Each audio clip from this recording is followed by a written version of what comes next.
We have a brand new game. I was trying to contain myself. Oh my. Let's go option one, not safe. These are insane. And Brandon keep killing it.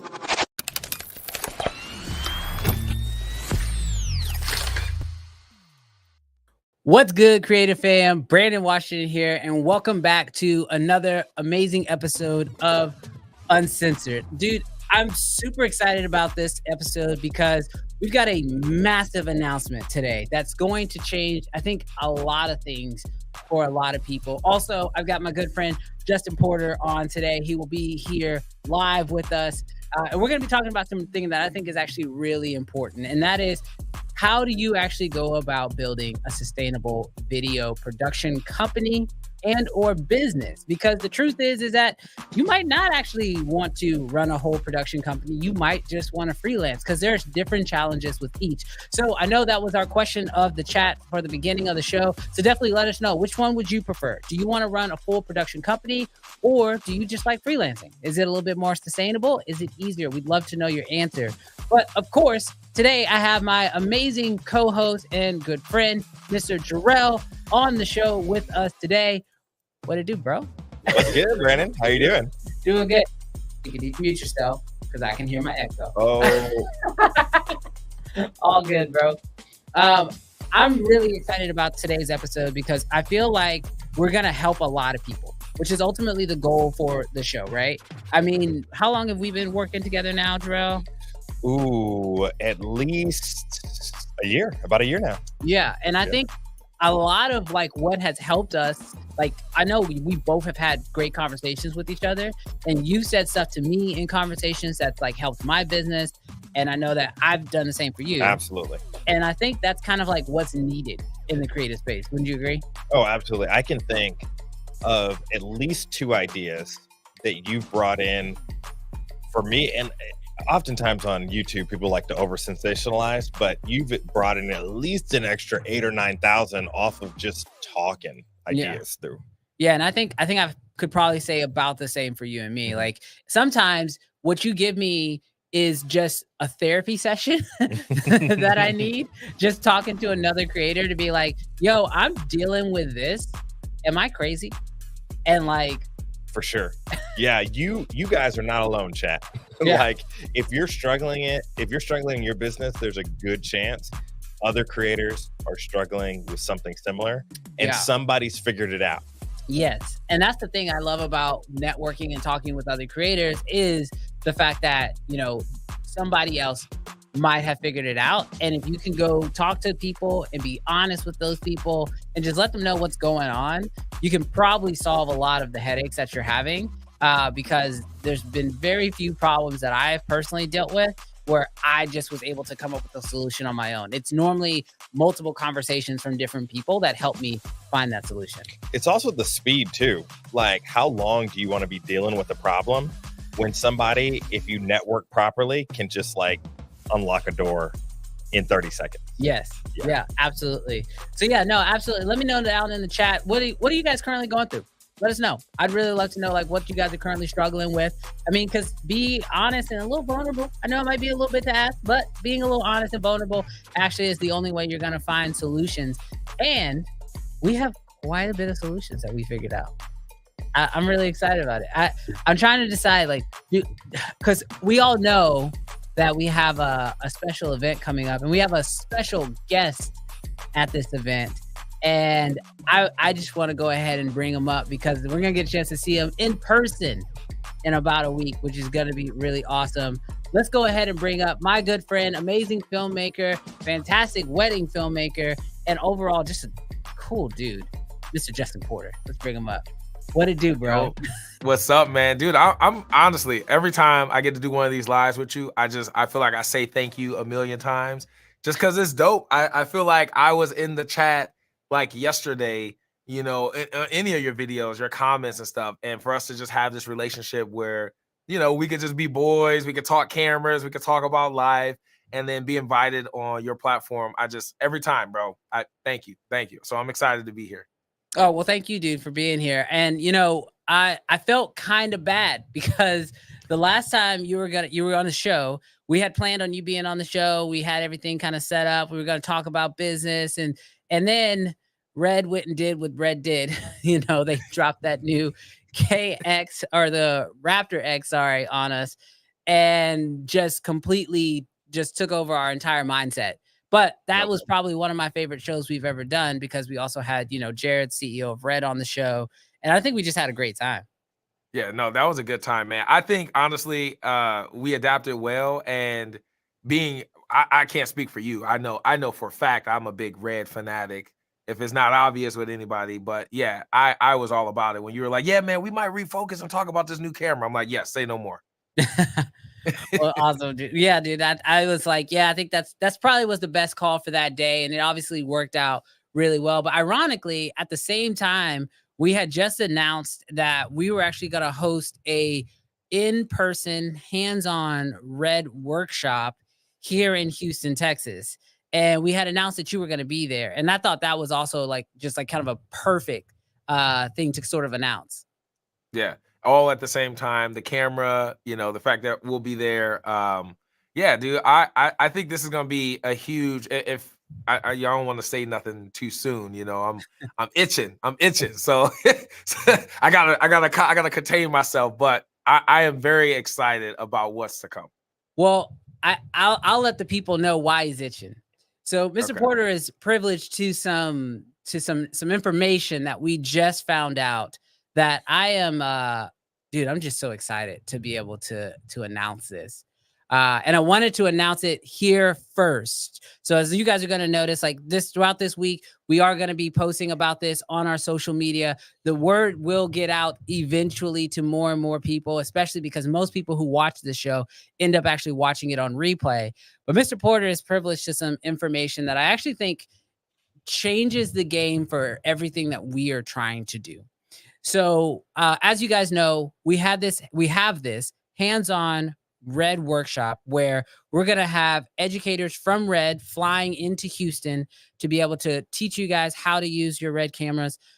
We have what is probably my favorite part, which is the actual hands-on experiences, where we have 4 different stations set up with talent, lighting, and of course, cameras. So that way you can actually go through the 4 different stations and practice shooting. Now, we have been promoting this event for about the last 3 to 4 weeks, talking about it, letting you guys know. But behind the scenes, we were actually working on something very, very special. Now, it didn't come into fruition until literally yesterday. The original purpose of this event was to make it as accessible as possible. And that has always been the goal with this event. And so I am super happy for the first time to be able to actually say that thanks to the generosity of some amazing sponsors, this event is now free. And you heard me right. I was waiting on it, bro. I was like, I gotta hit the button. Susie says it, I'm hitting the button. Yeah. No, yeah, you heard him right. This event is now officially free. We do have links in the description right now for you to be able to actually click on it and go ahead and reserve your seats. A few quick things that are some house rules we got to talk about. So first off, anyone who already purchased their tickets, those individuals will be fully refunded, which is, I think, so awesome for those people, because they were already invested in coming. And because of these amazing sponsors, now they can just put that money back in their pocket and go invest it in something else that they can use to also help their business. But the other thing is that we are still keeping this event limited. And this is the really important part, and why I wanted to actually talk about it here first on the live stream, was because we want to make sure that we are handling the hands-on experience in the best possible way. And so for that reason, we are still keeping a limitation on the number of people who can actually show up to this event. And so if you want to go there, if you want to see me and Mr. Porter and learn from the Red educators and get your hands on these new cameras, Red is still bringing out the new Raptor X. They're bringing out a Komodo X. We have a bunch of other Reds that are also going to be there. And like I said before, talent, LED walls, you name it. There's a lot going on at this event. But yeah, I knew you were going to be itching the whole time. So I had to go ahead and let them know the event's free, man. I'm excited, dude. When you told me yesterday, I was like, yeah, this just changes everything because, it's just making it accessible. I feel like understanding where I was at before I got to speak with Red at Profusion, I kind of had my own opinions and my own beliefs and my own mindset. Let alone this was just talking to them at Profusion that convinced me that the camera was a lot better than I had even thought. But now you're going to be providing the opportunity to shoot scenarios. And that's where I think, even when I try to tell people now, I'm like, look, the camera's great, the KX is great, the Raptor's great, but you just got to shoot with it. Like, that's the part that's always missing, as I could tell you all day. But when you get your hands on it and you can see how this works, that changes everything. So the fact that you can make this available, still limited, but available where you really just got to show up. This is huge. This is huge. Yeah. So as he mentioned, it is going to be hands-on. One of my favorite elements of the event is we actually have some pro skateboarders who are going to be at this event. We're bringing out ramps and stuff for them to actually do their tricks on. And so you're not only going to get a chance to just shoot with the camera, but we're going to actually like dive deep into certain elements, like what does high frame rate look like on this camera? And as you go through different resolutions, what does that windowing of the sensor look like? And you're going to get a chance to actually test this and judge the camera for yourself. And as we mentioned before, it is a free event. We did make a little promo video about the event. And so I think I want to go ahead and run that so you guys can see really what you can expect for this event and kind of know like everything we put into it. So Jarrell, let's go ahead and run that for us. Attention Texas filmmakers, videographers, and content creators. We are super excited to bring to you guys the world of Red Cinema. If you've been thinking about growing your video-based business to that next level, then we strongly recommend that you come and join us for this one-day event on March 2nd. We're going to have industry trainers from Red Digital Cinema here, not only to teach us how to get the most out of the cameras, but also how to utilize these cameras in multiple shooting scenarios. We're going to be hosting this event here at Captive Studios, where there will be multiple opportunities for you to not only practice and get hands-on experiences with these cameras, but also walk away with new footage that you could add potentially to your own demo reel. This is an industry that requires collaboration, but in order to do that, you have to get out and network with the right people, and that's what events like this allow you to do. So trust me, this is an event you won't want to miss. Be sure to get your tickets early because there is a limited number of seats, and I don't want you to miss out. See you there.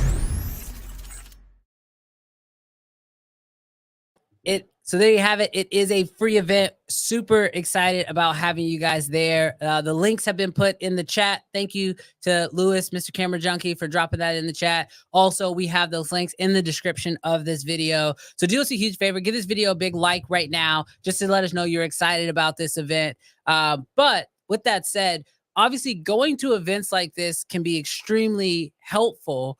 But I do believe that for a lot of people who are going to probably try to come to this event, they're probably in the mindset of growing a video business. And so, Mr. Porter, I'm really excited to kind of dive into your business a lot because I personally think that you do something that is very unique. First of all, in the chat, let us know if you guys have been keeping up with Justin's content, because if you have, I'm going to kind of try to dissect some of his content today, and hopefully we can take a lot out of it. Yeah.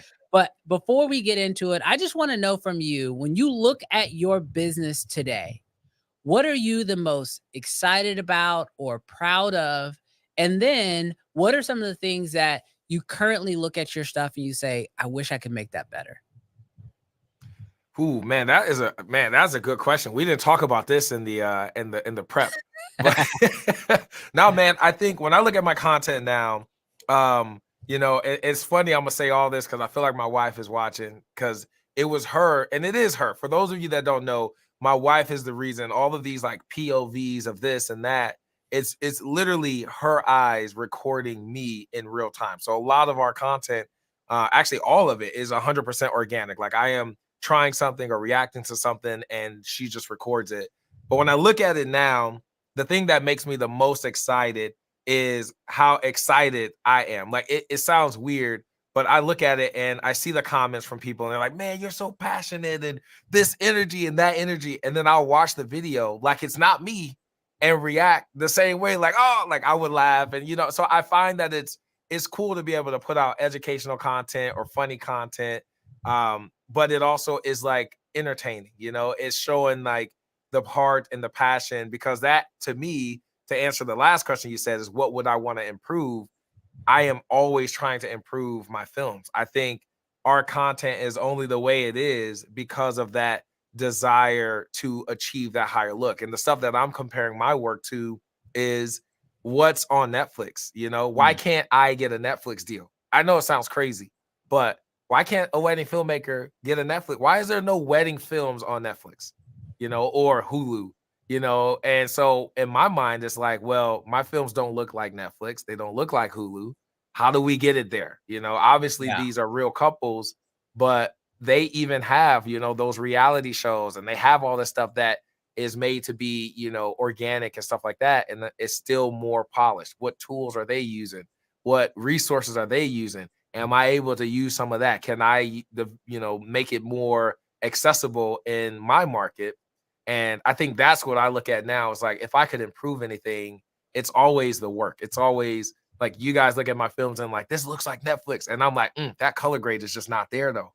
Like, I can see it, even though it may look good on the outside.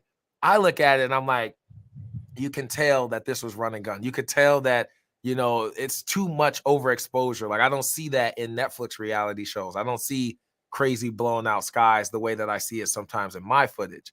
The shot balance isn't the same, you know, and so that, to me, is what I'm actively trying to push and get better, is all the little pieces. You know, I think that's really interesting that you say that, because I look at your work and like most of the stuff that you're even picking out, I don't see. I just see an amazing story being told. And for me, I know that, like, you know, for filmmakers even too, it's very easy for us to get caught up in, you know, the resolution, the dynamic range, the frame rates, and all these things.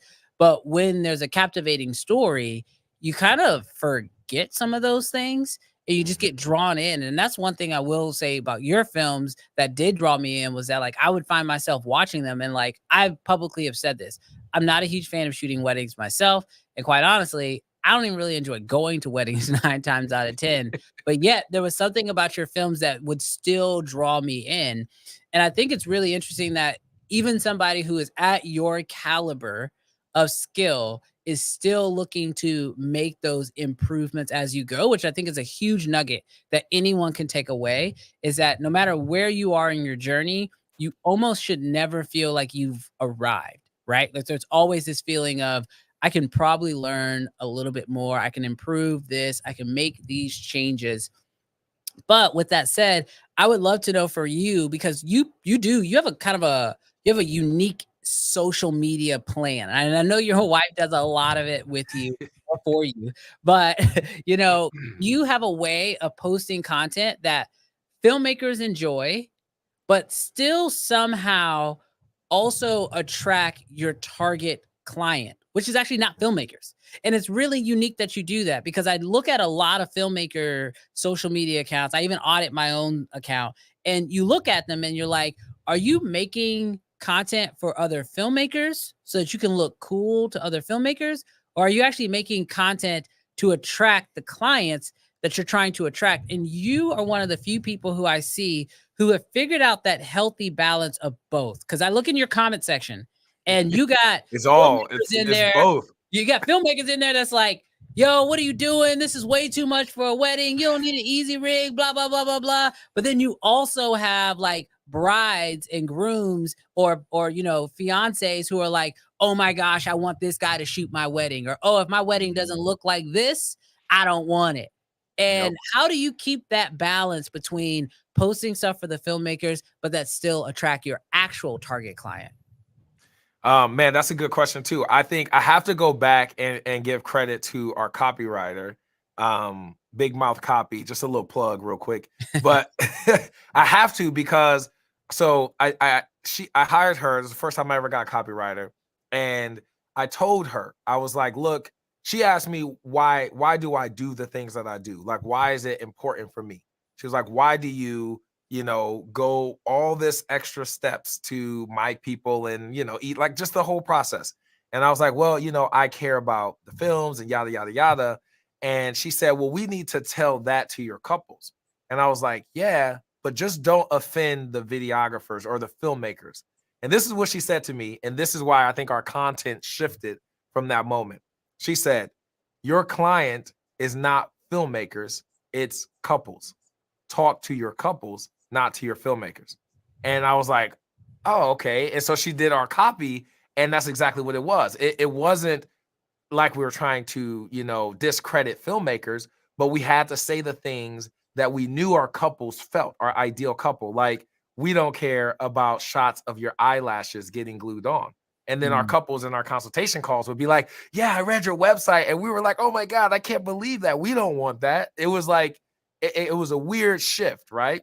Yeah. And now in our content, it's very similar. We will, if I make a video about the Rode Wireless Pro and it's all specs, that's to filmmakers. But if I talk about how this audio is going to make your wedding film sound 10 times better while also throwing in a few specs that go over people's head, what we notice is our couples will be like, I don't know anything you said, but I want that mic when we get married. Like, you know what I mean? It'll be, and then the filmmakers will get their satisfaction because they're like, bro, I didn't even know that mic did 32-bit float. And so it's just kind of like a weird dynamic, but we kind of balance it now. We're like, now we do it without even trying, right? It's entertaining. I'm spitting out facts that I know about a product, talking about why I love it. And then our couples also, we've seen this a lot, but our couples love to see kind of behind the curtain. Like, they see fully behind the curtain. Like, I bought this new lens because it's going to let me do this. I bought this suction cup to mount it on a window so I can get these types of shots at weddings. And then that makes the couples go, he's this invested in filming weddings. We want that, and then the filmmakers would be like, I didn't know we could do this. Like, so it's like on both sides. It's kind of like catering to both markets, but the couples see joy out of it and the filmmakers. You know what I think is an interesting take from what you just said is that through all of it, you're telling stories, which, we've all heard that saying that, story is king, or that story is all that matters. And like, it almost has become like a cliche thing to say as a filmmaker, but like cinematic, right? Like cinematic. Exactly. God, I hate that word, but I love it, but I hate it. But like, what I think is really interesting, because I've dissected your content quite a bit, like probably more so than I'd like to admit. But what I didn't take away until you just said it was that even when you are talking about gear, you're not just talking about gear for the sake of gear. You're talking about gear, about how it pertains to your ability to tell a better story. And I think that is probably the thing that, and obviously, like, we can tell when we look at your metrics, you're following on TikTok, you're following on Instagram, what you're doing on YouTube, and then with the JPM Academy, like, we can tell that, like, there is a difference. And it's so clear to me now that, like, even when you talk about gear, it's not for the sake of, oh, look how cool this gear is. It's, oh, this is going to allow me to tell a better story, or by having this piece of gear, it changed this. And even through that statement, you're now telling a story, which I find super interesting. But I have to imagine that this idea of shooting weddings and getting the best quality and, trying to not miss a moment, like, it can't just be about getting pretty shots. It can't just be about getting a great wedding. And I've heard you say this before, that, like, for you, it's like imagining this could be the last time that a bride and her dad get a chance to see each other, and this is the most important moment. That, like, there's something there, I think, for you, where it's like telling these stories is bigger than just a story, because it has more of a personal impact on the people the stories are being told on. Am I right? Yeah, no, 100%. And I think that's where the overconsumption, like the true passion comes out from that. It's because I'm realizing, through personal experiences, or even just, some of my couples have very, heartwarming testimonies that they'll share with me in our consultations. And I'm like, man, like, how do we make it? Like, I don't want to say it, but what if, right? Most people only hire a filmmaker once, and that's usually for their wedding. And then they'll hire a photographer for their graduation pictures and, baby pictures. They'll do that. But if this is the only time I know you'll hire a video person, then this may also be the only time that you have the opportunity of getting video of your dad on camera saying I love you. So knowing that and kind of taking that mindset to the weddings is why I don't see it a problem to go out of my way to mic 15 people or to get an interview or to if I know I can't be in this room right now, cool, I'll just put this camera on a window and just point it wide. And I also understand that imperfections is still better than nothing. So even though this camera is, mounted way high and is wide and I got to punch in and you can kind of see a little noise, or my easy rig got some camera shake to it, it's better to have that memory in that moment than to not have captured it at all. And my couples, they don't even, like, I've never gotten, oh, hey, Justin, we hate all this camera shake or this camera movement. We don't like, I've never gotten that. And I've never gotten, it just makes it, you start to think about it in a different light where you're like, okay, this moment, this memory is more important than the quality. And I feel like that's a double-edged sword because I say that, and then every time I'm like, "Oh, I just got this new lens, this new camera. Oh my god, I got a red." And but that goes back to my own personal, right? Like, I've gotten here, right, and I feel like I've hit this level where I understand what it takes to go out and shoot a wedding in a reality TV style.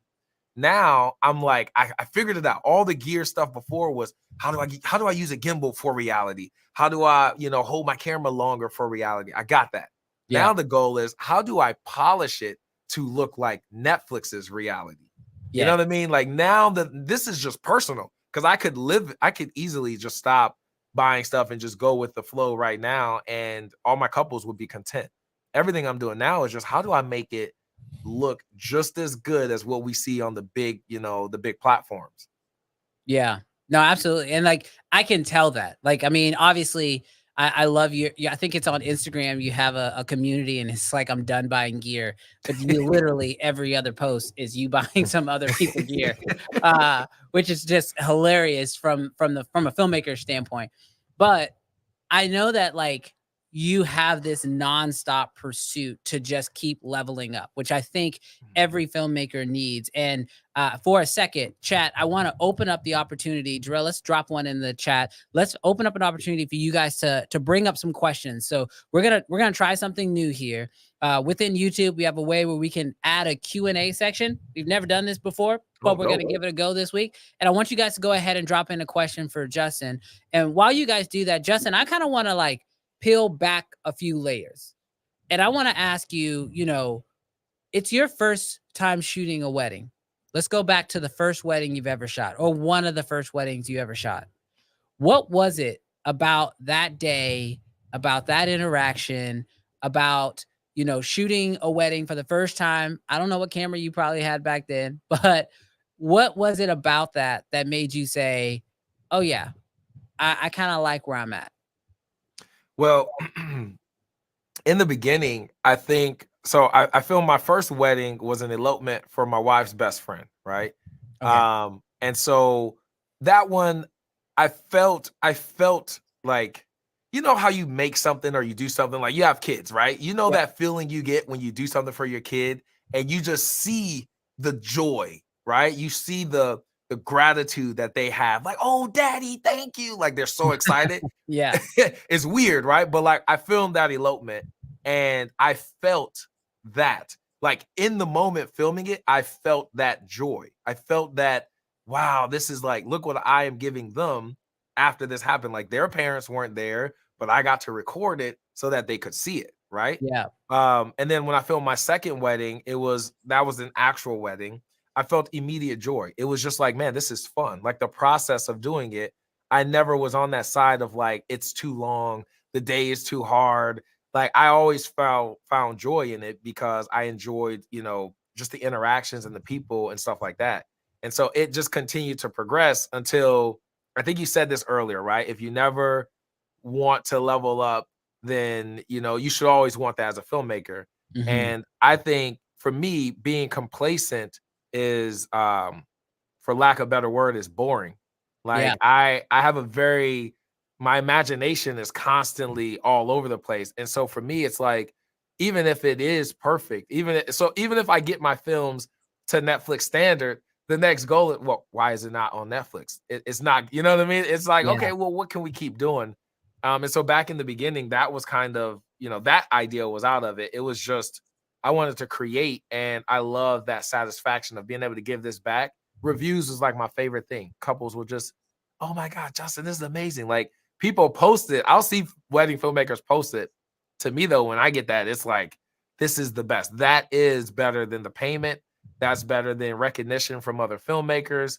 Like, hearing that and knowing, and then when they pinpoint it now and they're like, oh my God, what you got in the bridal suite with my dad, or I didn't even know you knew who my grandma was, and you got that soundbite or this or that. When they pinpoint the little things that I know I went out of my way to make sure we got, it's like, gotta keep going, gotta keep going.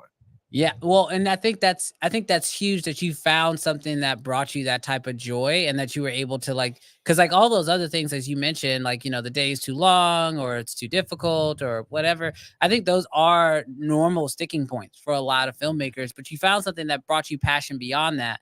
But obviously, shooting your first elopement and then doing your next wedding, like, those are fun. But like, at a certain point, I'm sure you realize, oh crap, I got to turn this into a business. Right. And so there's probably a switch from, oh, I'm enjoying this, to like, oh, okay, no, this is now needs to be somewhat of a business that I need to be able to, live off of and take care of my family. So for you, when you went from it just being a passion to it also being a business, was that difficult for you to do? Was there like a switch that you had to make, or was it challenging for you to say like, oh, I just want to shoot weddings, I don't want to think about the business side of this? Like, was it Yeah. difficult for you to say like, okay, I now have to think about this a little bit more like an actual business? So this is going on record for the first time ever, because I don't talk about business online, mostly because our industry, it promotes, profit over passion, right? Yeah. It promotes making money, scale your wedding business to 10x, it promotes that, versus what I promote is, do you love it? And if you do, the money will come, but make sure you love it. You love the process. So, but going on the record, right?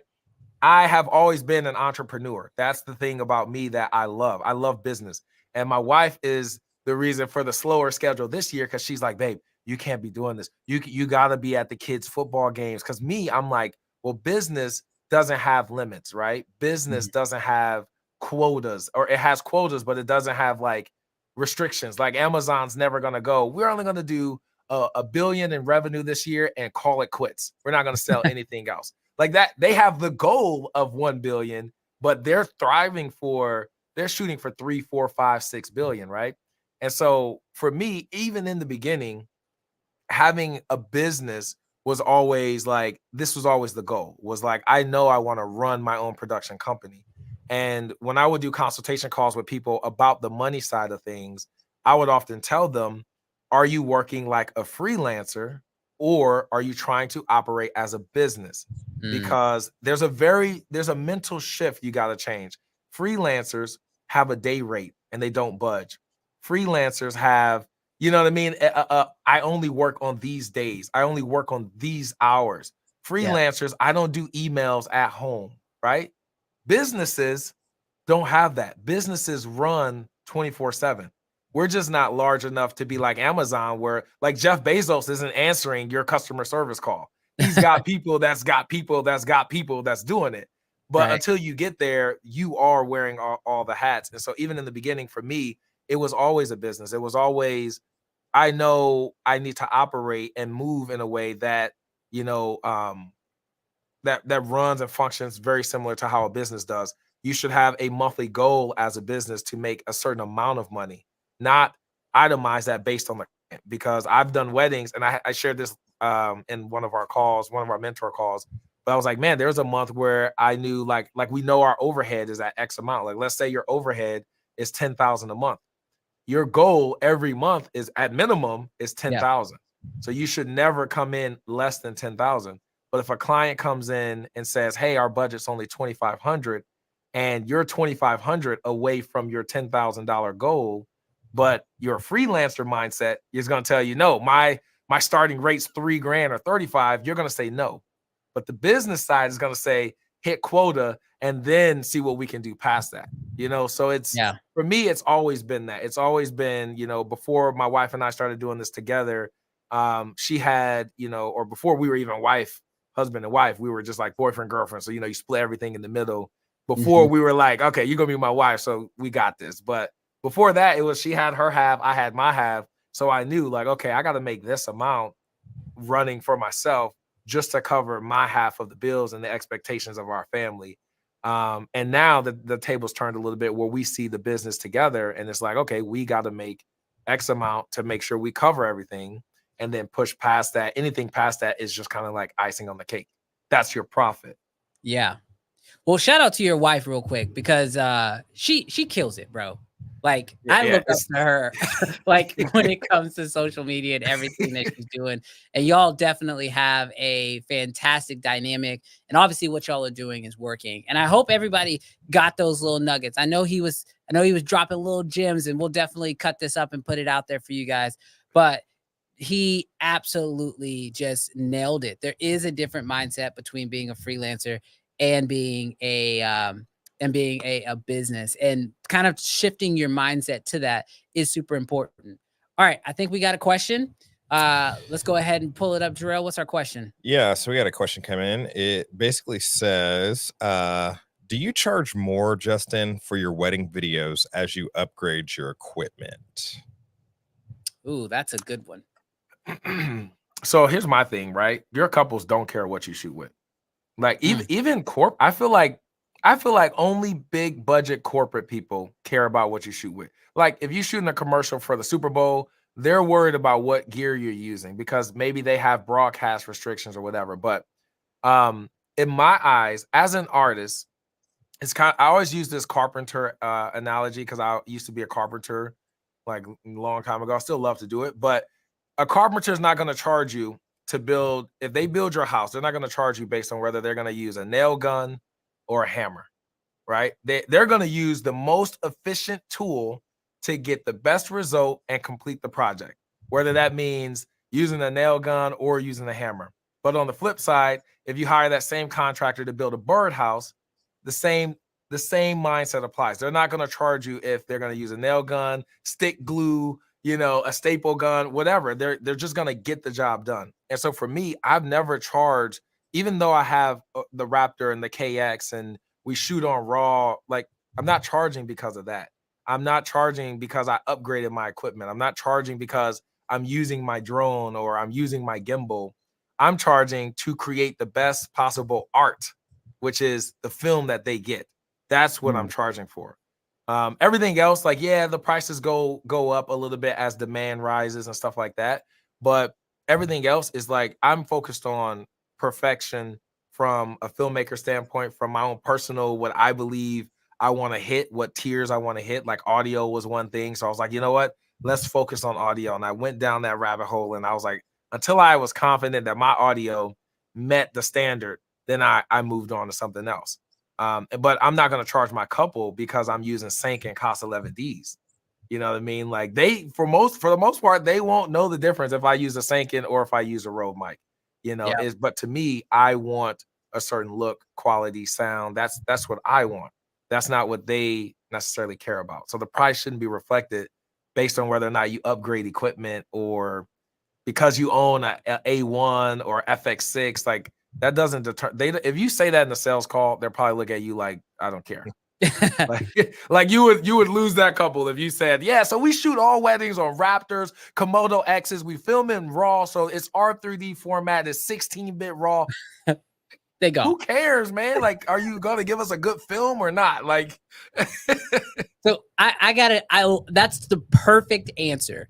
I just want to add something because I do something very similar. Like you said, you used the carpenter thing. For me, I go like a lawn care service because I don't know crap about lawn care services, but I paid a lot of money for lawn care services. And like, I don't care what lawnmower he's using. I don't care if he's pushing it. I don't care if he's riding on it. If he's pushing it, I'm like, man, he's working hard. He probably should get one where he can ride on it. But then if he has one that he's riding on, I'm like, all right, cool. He gets the job done in like half the time, but I don't care. I'm paying the same price. You know what I mean?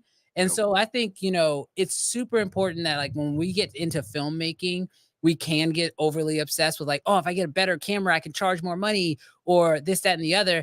I think those are two different like avenues. Like if you have a better camera, yeah, if you're like charging rental packages for your camera, then yeah, you might be able to get a little bit more money for your camera because of a rental package.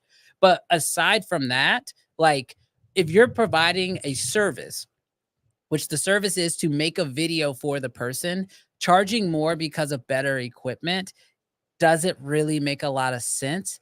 But I Yeah. will say, and I'm sure Justin, indirectly, this has benefited you, is that if you do choose to upgrade your gear and that allows you to create a better product, you can get more business, but not because you necessarily have better gear. It's just because you have created a better product. But the truth is that 9 times out of 10 for most creators, better gear isn't always what's necessary to create a better product. A lot of times it's just better knowledge. You know how to work your camera better, you know how to look for the right angles, and you learn how to tell a better story. That can actually help you create a better product, and that's going to help you get more jobs. And so I would say that like your goal, just like how Justin's been saying pretty much for the last hour, if you guys haven't been paying attention, he keeps saying his goal is just to make a better product. Sometimes that's gear related, sometimes it's knowledge based. But if you can make a better product, that's what's going to allow you to charge more money. And the reason why you charge more money is because your demand becomes really high. And now you charge more money just because there's only I 52. can't take everybody. Yeah, there's only 52 weekends in a year. Like he can't take every wedding, so he has to charge more in order to, sift out who actually can take them.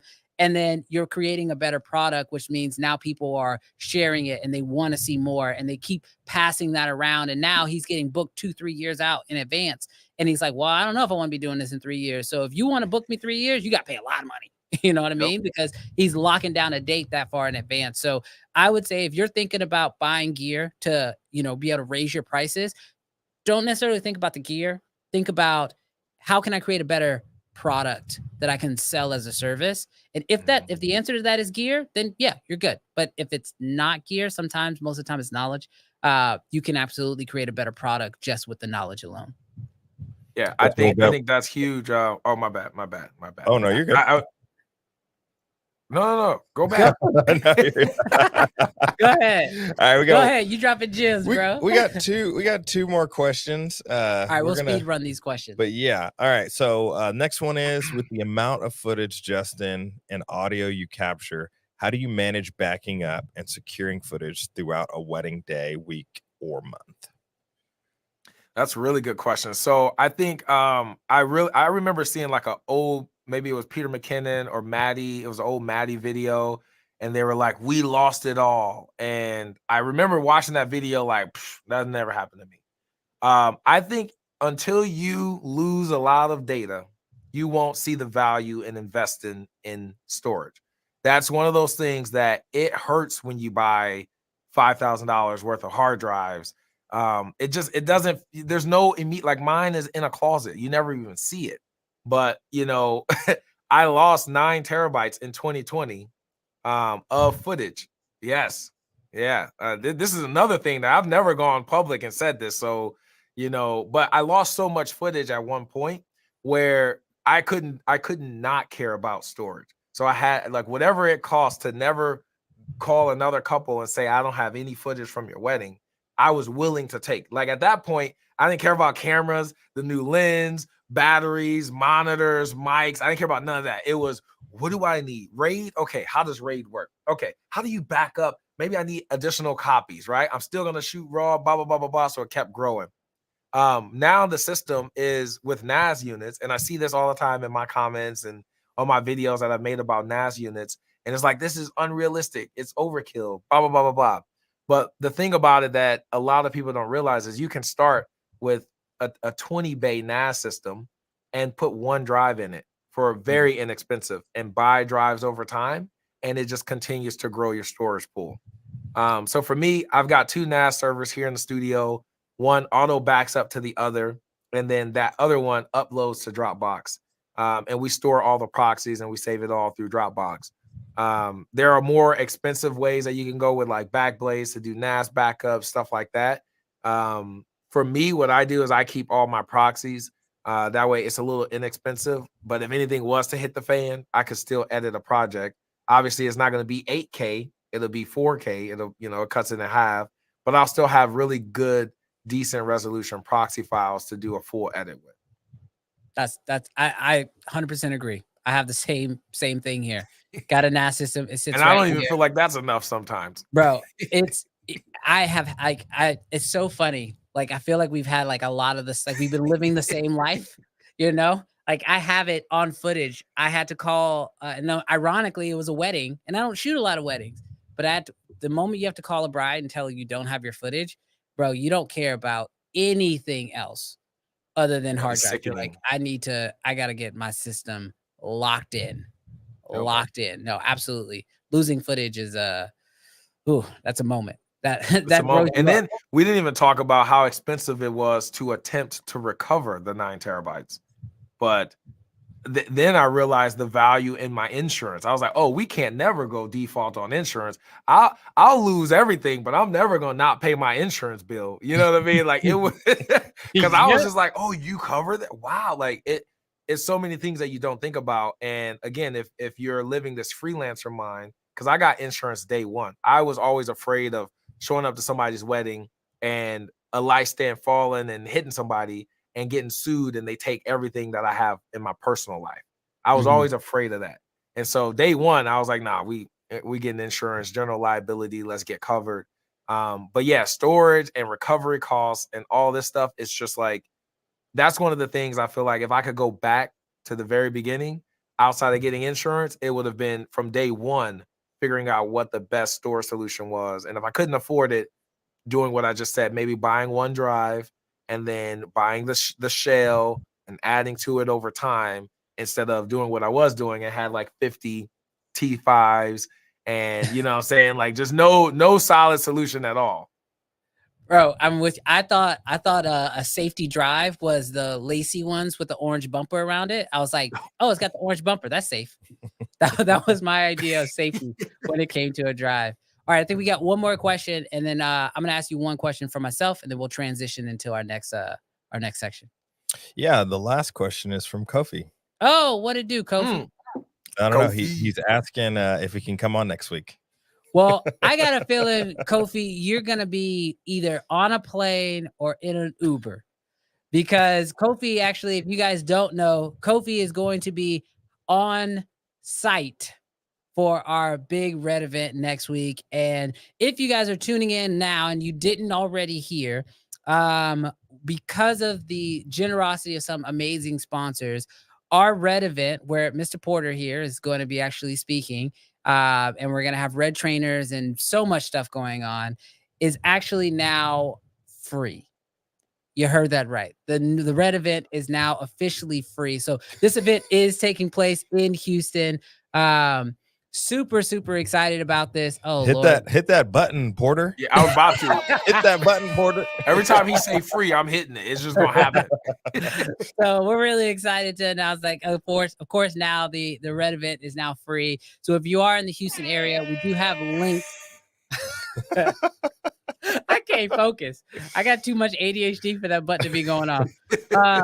No, but because we are excited to have this event available, it is free, and we just can't wait to have you guys there. And of course, we're going to be announcing the sponsors are kind of nuts, and so we're going to be making a whole post about that, and just to thank them for making this event available. But Kofi, if you are in the area, I know you said you actually land at 9:30, 9 o'clock. If you can make it over, because next week's show is actually going to be completely different. It's actually wild, and we're trying to figure it out now.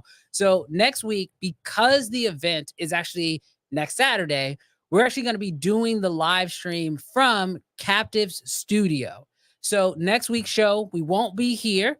We're actually going to be at Captive Studio, where the event will be taking place, because pretty much directly after the live stream, we're going to have to go into getting everything set up and getting the day prepared. So we're spending all day Friday and Saturday. But we actually made a second video where you guys can get an idea of really what to expect at this event.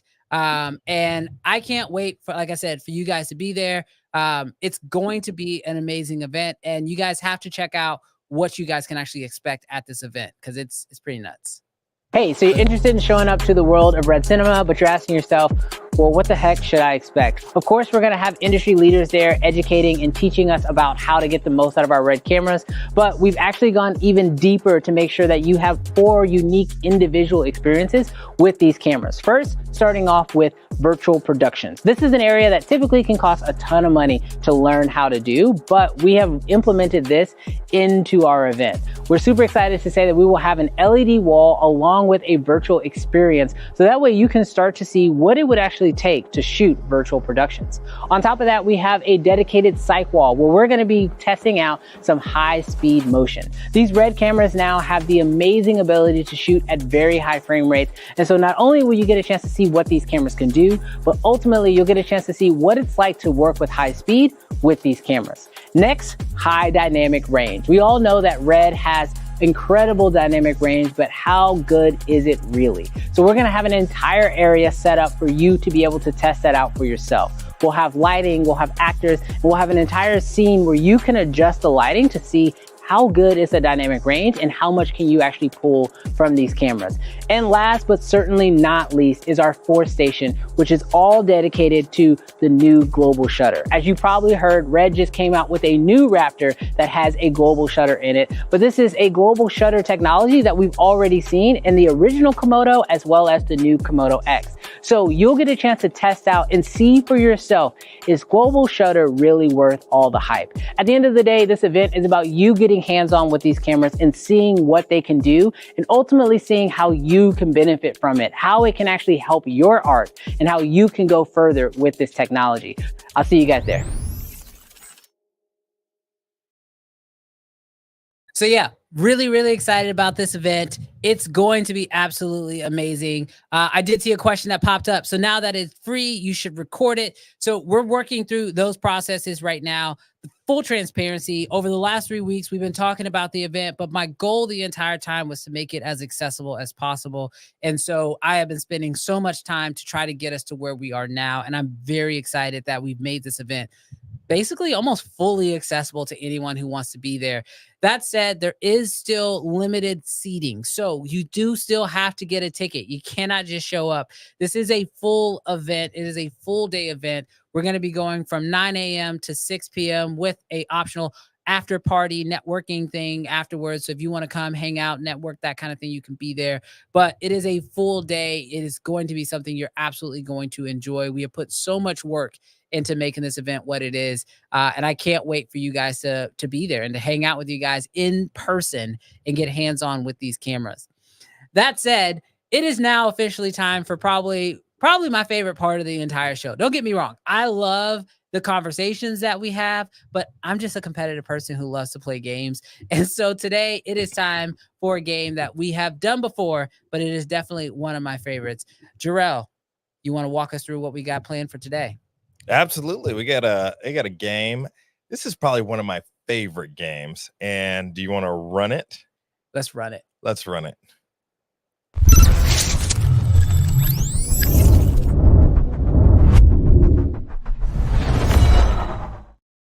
All right, this is how this game works. Agree to disagree. We got a few rules. I'm going to be saying some pretty, let's say, controversial, maybe some hot, maybe some unpopular opinions. And Brandon and Justin and you too, chat, you guys are going to agree or you're going to disagree. Now, here's some things that we're going to do. Number one, if you guys disagree and you feel like you really want to argue your side, we'll give you 1 minute to argue your side.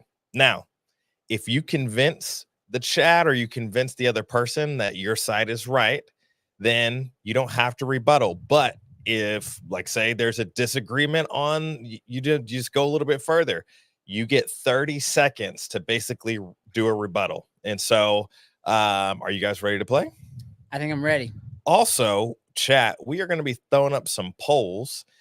So just in case you want to throw in your opinion, we'd love for you to do that in the chat, but we also might poll you guys. So Justin, Brandon, you guys ready? I'm ready. I'm ready. Let's do it. All right. I think we're going to. Perfect. Are we hitting the buzzer for this? We're not hitting the buzzer for this. No, I don't think we'd have to hit the buzzer for this. Okay. I mean, you just love hitting that buzzer, so I'm I not. just love, oops, I slipped. It slipped. All righty. We're going to start off pretty simple. Okay. People are burnt out on the Marvel Cinematic Universe movies. Oh, that's not even camera related. Disagree. Wait, what? What? Hold on. Did you just? He said that people are. Jarrell, just go ahead and end the live. I'm done. Bro, Marvel over everything. I'm that. Hold on. Y'all are breaking the rules. Justin, you disagree. Brandon, you said that people are burnt out. I agree. People are burnt out. As in burnt out, meaning tired of seeing or tired of. Would you like to state your case, Justin? I mean, I feel like this is kind of like that's Sony versus Canon battle. No. I just okay. All right, we're here. 58 seconds. My point is that Marvel is destroying everything in terms of the Marvel universe. It's just better in every way. I don't think there's anything that came out through DC that I was like, oh man, I'm invested. Other than like the old Joker, that was about the only movie that I've watched where I was like, this is good. Marvel's universe is, and now they're going into the multiverse and everything's connected, and you're starting to really get it's not. We're not burnt out. I think you're just not a Marvel fan. Don't insult me. I don't know. I got 22 seconds to keep talking trash. So, you know what I'm saying? You even wearing red. That's Marvel's color. You know what I mean? Like, I don't even understand. Like, you. Oh, man. I didn't really have a case to plead. I just felt like that. I can't believe you disagreed. Nah, no, I agree that people are burned out. Yeah. Give me my 30 seconds because all I need is 30 seconds. Look, I'll keep it short. I think that Marvel is amazing. Let me make that very clear. And I do think that most Marvel projects, people have enjoyed those more than most DCs. That said, I think people are burnt out because of all the TV shows that are lackluster. The last couple movies have been lackluster, and we're just kind of tired. And we're like, hey, give us some direction. We don't have it. So we are burnt out. That said, I am hoping that the new Deadpool movie will revitalize us and make us excited again. But as of now, burnt out. Burnt out. All righty, next one. Chat, y'all know I'm right. My heart hurts. My heart hurts for that. I will say the TV show has been kind of like, man, but the movies are like, I'm in for every movie. You got to watch it all, Mr. No One's Burnt Out. Go watch She-Hulk and tell me. I'm not an episode type of person. I like the complete story, not the broken up. No, yeah. Talk to me after you watch She-Hulk and tell me that you're still a fan. No, all right. The next one, the Apple Vision Pro is a game changer. Agree or disagree? I agree. Well, that's not fair because you have it. I've only seen reviews. In its current state?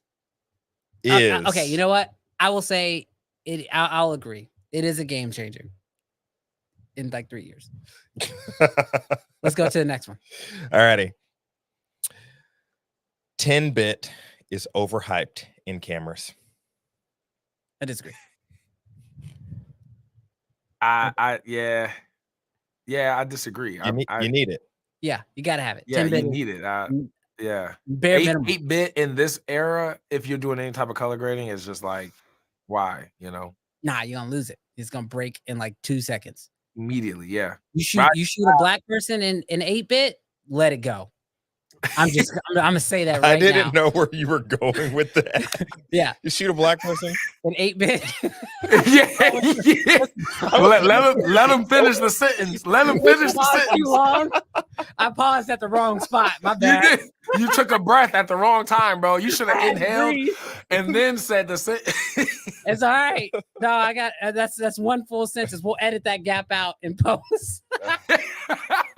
Alrighty. Hollywood isn't taking any risk with original ideas. Box office money is king. Agree or disagree? That they're not taking any risk. They're not taking any original ideas risk. Like you mean, are you referring to like the remakes and stuff that they're like kind of? Yeah. Yes. So Hollywood's not taking any risks. Yo, we're just seeing blockbuster films. No risk. I feel like that's because of the writer's block. So I feel like that's kind of. I mean, the writer's strike, maybe. Kind of. Look, I mean, to answer the question, I'm going to answer the question. I agree, asterisks, except for Jordan Peele. He's the only person who's doing original blockbuster movies worth seeing, in my opinion, right now. I think he's the big one. Doesn't he produce his own too, though? Right? Yes, but he finances his. He does, but he has Universal in his back pocket.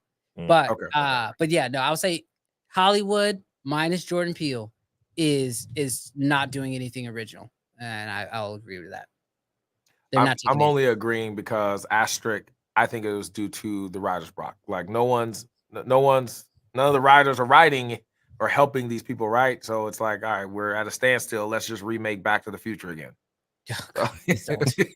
Please don't. I'm so over it. All righty. DJI Mic 2 and Rode Wireless Pros are good enough for audio quality. I agree.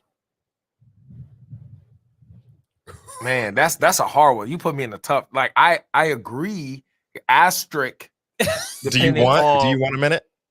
Yeah, I need a minute because I disagree. Okay, let's do that. I disagree. Okay. They're good enough depending on what you are putting out. You know what? Take the minute off. I agree. Because if we're just talking about what they do and how they work and how they sound, they sound amazing. And yes, they do pass. But going back to what we said in the beginning, am trying to perfect the look, the quality, the sound. So for me, the Rode Wireless Pros, they're not good enough. They're not that tool for me, but they may be perfect if you're just shooting like family vlog or occasionally got to do an interview for your mom's job. Like, cool. Like they sound great. Yeah. I don't know why I did the mom analogy, but that's just where it went. I'm sorry. Anybody that's filming with their mom at work, it's not safe. I'm so sorry. Like, stop insulting the people, sorry, bro. Oh God. Okay, I'm gonna stop. Good night. This man, I don't need a rebuttal. I'm about to get canceled, bro. No rebuttal needed on my side. I think he said enough. Alrighty. Quentin Tarantino's films are overrated. Too much shock and violence over storytelling. Disagree. Ooh. Yeah. I mean, I think he's the only one willing to push it that far. Like he will show a body getting flown through the air. You need it. You got to stretch it. You got to stretch what's possible on the cinema. I disagree. Yeah, I mean, I disagree. I'll say this: anything he does for me, it's gonna be fine. I'm good with it. He can make a movie about nothing. I'll be like, yeah, that's what we needed right now. He's one of those directors. He's one of those directors for me. He's on my Mount Rushmore. I can't say nothing bad about him. Alrighty. AI is going to decrease the amount of money I will be able to charge a client in video production. Agree or disagree? Agree. But I have a rebuttal, so disagree with me so we can rebuttal. Argument. Okay, wait. Yeah, I have an argument. Say it one more time. All right. AI yes is going to decrease the amount of money I will be able to charge a client for video production. Oh, yeah, I disagree. I can disagree with that. Perfect. Give me my 60 seconds. So I agree with the statement that it will decrease the amount you can charge a client. I think AI will get good enough to replace the lack of talent. So if you're not willing to go above and beyond and put the extra things into it to build the stories, I think AI is going to be great at creating an Instagram reel, slapping together some random images that it found and, oh, boom, this is what you got. But if you needed to tell a story, that's where I think those that are willing to go that extra mile, you're safe because AI doesn't have a soul. And that's the only difference between AI and humans is that we have a soul. We can put energy and emotion and things like that in the videos. AI is just going to do exactly what you said in the script. Make a video that shows Brandon Washington and Justin having fun. Boom, there it is. But it's not going to have, it may not have story. It may not have context. It may not have relevance to what you needed to do. And so I feel like I'm not really sure I got your agreement or disagreement because I'm like, I was a little confused by your answer there. So I'm going to go and I'll explain why I disagree. Because I think you can actually charge more money with AI. Oh, So you want a full minute? I need a minute. You need a minute. I haven't rebutted anything in 30, so let me get a minute. All right, look, here's my thought. I think when you have AI and you have skill, you'll actually be able to charge more money because AI will allow you to do more. But you're not going to be able to utilize it, I think, in the way people think they're going to utilize it. I think a lot of people are seeing right now that, oh, you can type in something and get a video clip. Therefore, the clients won't appreciate it. But I think AI is going to allow you to do a lot of stuff on the back end that's going to be more valuable to your clients. For example, if your client can send you a bullet point and now you can utilize AI to sort of help them write their script for their talking head piece, you're going to be able to utilize that to offer a new service to your client and be able to help them in other ways. Also, when it comes to like getting their videos dialed in perfectly, Sora is going to cost money. All these AI video tools are going to cost money. And so now if you pay for those, just like we pay for music, we can now offer that as a service to these clients and make sure that they have the perfect B-roll for their video. So I think we can actually charge more. I know I'm going over, but I think we can actually charge more, but our services are going to slightly change and tweak. And we're going to be able to use AI to offer these new services to our clients because we all know they can all go buy a camera now, but they're not going to make a video for themselves. They are all going to be able to buy AI tools, but they're not going to go learn how to use them and use it for their businesses. So I think we're going to be able to offer more services and charge more money. That's my take. Okay, right. Real quick, before you cut me, because he got an extra 22 seconds, I counted. And so I just want to get my 22. Yeah, there we go. The reason why I agreed that in the statement that it'll hinder you is because there's arguments right now that are like, do you feel like your job is at risk as a videographer because of AI? And I feel like in the world of complacency, right, when we don't try to do more or to try to be the storyteller, I think AI could become what we see today as content creators, content creation.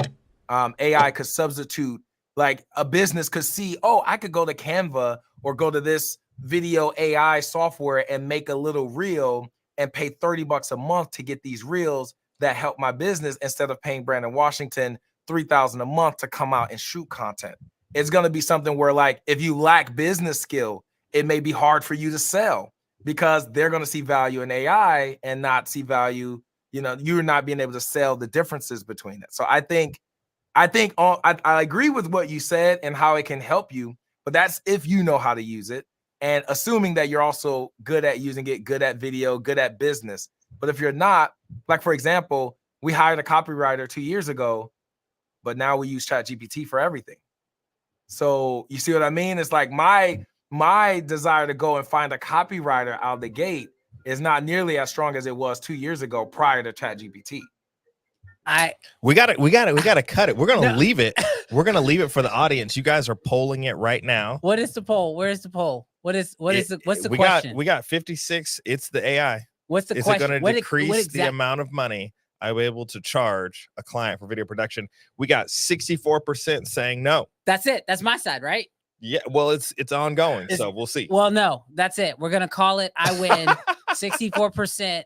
He said I win. It's because it's your show, bro. Every time I come on, I lose, but it's okay. I'm starting to understand. Like that's it's all right. It's all right. What's that, Big Daddy? What's the name of this game? I win. Let us know, chat. What do you think? You yes or no? Yeah. Okay. We got one more. We got the last one. Okay. All right. I'm ready for it. So this is very specific to the both of you, but I think it's a mindset for all content creators, filmmakers. My newest camera has superior image quality in comparison to my last camera. Yes or no? Agree or disagree? My newest camera has superior image quality in comparison to my last camera. I have to say no. I disagree. Like, because honestly, I'm still editing films that I shot on the Ursa, and I'm just like, ooh, man, like I can tell the Ursa versus my pocket. I'm like, it looks so good. Like the Red as a camera wasn't the reason I switched because of the image quality. It was the tools and what I can do after getting the image that really convinced me. Like if it was still 12-bit raw and partially debayered, like even with the 16 plus stops of dynamic range on the KX, I mean the the Ursa was 15 and it was great. I mean, it shined. And so I'm like, the image was not the reason I switched. It was the tools of which was why I switched. So nah, I disagree. I actually disagree too, and I think I can do it in 30 seconds. Mine is logical. My my newest camera is the KX, but the camera before that was the Raptor. And I like the KX more, I think, than the Raptor, primarily because of the things that Justin said. It wasn't really about the image quality, but the KX for me is just more versatile. It's smaller. I can use it for more things. I feel like it does have some newer features that the original Raptor didn't have. And obviously it has the global shutter, which I absolutely love. So it's like image quality isn't the differentiating factor anymore. It's the functionality. I think that's what we're going to see. I think that's going to be my hot take for the episode. I think going forward in the world of cameras, image quality is not going to be the selling feature of cameras. I think it's going to be the functionality of these cameras. And that's what the different manufacturers are going to be fighting for, not image quality. Like, who has the easiest way to get my footage off my camera and on my computer and then back it up to the cloud? Like Sony's trying to do that. You know, Red has the direct camera to cloud system, right? Like, who has the easiest menu section to get through? Blackmagic is winning that game and everyone's fighting for second. Well, Red's probably right there next to him, right? Who has RAW built in so that way I don't have to use an Atomos Ninja to also have RAW and then have to do all that? Nikon has built-in ProRes RAW and their own version of, I'm not gonna say it's Red RAW, but it's pretty close to Red RAW. That answer came out of nowhere. It's 12-bit though. It's 12-bit. It is 12-bit. It is 12-bit RAW, but it's still compressed RAW. So that's my honest hot take this next year is we're not going to care about image quality when it comes to these cameras. It's going to come down to the functionality of the cameras. Everybody, especially when all the cameras are like sharing the same sensors as the predecessor. Like the new Sony has the same sensor from the last 4 Sonys, but they added this new button and this custom menu, and it's like $1,000 more. And so I think I agree 100% with that. It's gonna get to where it's like, is this gonna be a more efficient tool for what I'm looking for? How can you keep refining the design and the look? Like Blackmagic finally released a KX sized camera. Oh man, man, it's like yeah, but they don't listen to us, so it's all good. Yeah, I can tell. Michael Tobin is my plug through. I'm like, hey, tell them to do this, please, but they don't listen to him either. No, it's pretty awesome, and I think that's a good place for us to end on agree or to disagree. We agree on my last hot take. If you guys disagree with that take, log off. No, but stay on. Why are you still watching? No, stay on. I do want to say, dude, you dropped so many nuggets today. And I can't wait to go back through this entire conversation. Something that we have actually started doing. We didn't really like publicly announce this, but you guys have been finding it, which is kind of crazy. I have been trying to share it through my community, but we do have a secondary channel that is dedicated to clipping out moments from these shows. I get it. This, like, the fact that you guys have been rocking with us for a little over an hour is amazing, and we cannot thank you enough. But we understand that, like, sometimes if you missed the live stream and you want to just kind of play it back or play back a certain section, that can be a lot to do, especially with an hour. And so we created a secondary channel, which we currently have linked in the description of this video. And I believe Jarrell's going to go ahead and try to put it in the chat as well. But what we're going to do is we're going to clip up these episodes thanks to AI tools like Opus. And we're going to be able to literally clip these tools, clip these live streams up. So that way you guys can watch them again. So we'll have full conversations being uploaded. So like me and Porter's full conversation, we'll upload things like Just the Game, if you like those. And then any individual moments that I think are of high value. And so if you enjoy this show and you want to be able to share the nuggets that we have with your friends, like, I get it. It can be hard to share an hour-long live stream and make somebody watch all that. We have this secondary channel for you. So if you guys could do us a huge favor, go over to that second channel and actually subscribe to it. So that way you can be notified whenever new videos come out. Like Porter, one of them is actually a video that you and I did. We put up there when we were talking about the new Raptor X. And then probably the one that surprisingly has gotten the most views on this new channel, which is like kind of nuts to me, is I'm actually telling a horror story from when I shot my very first wedding and how it pretty much just I'll give you one quote from it. The guy just told me to sue him. He said, "Sue me." That's how my wedding went. That's the quote I walked away.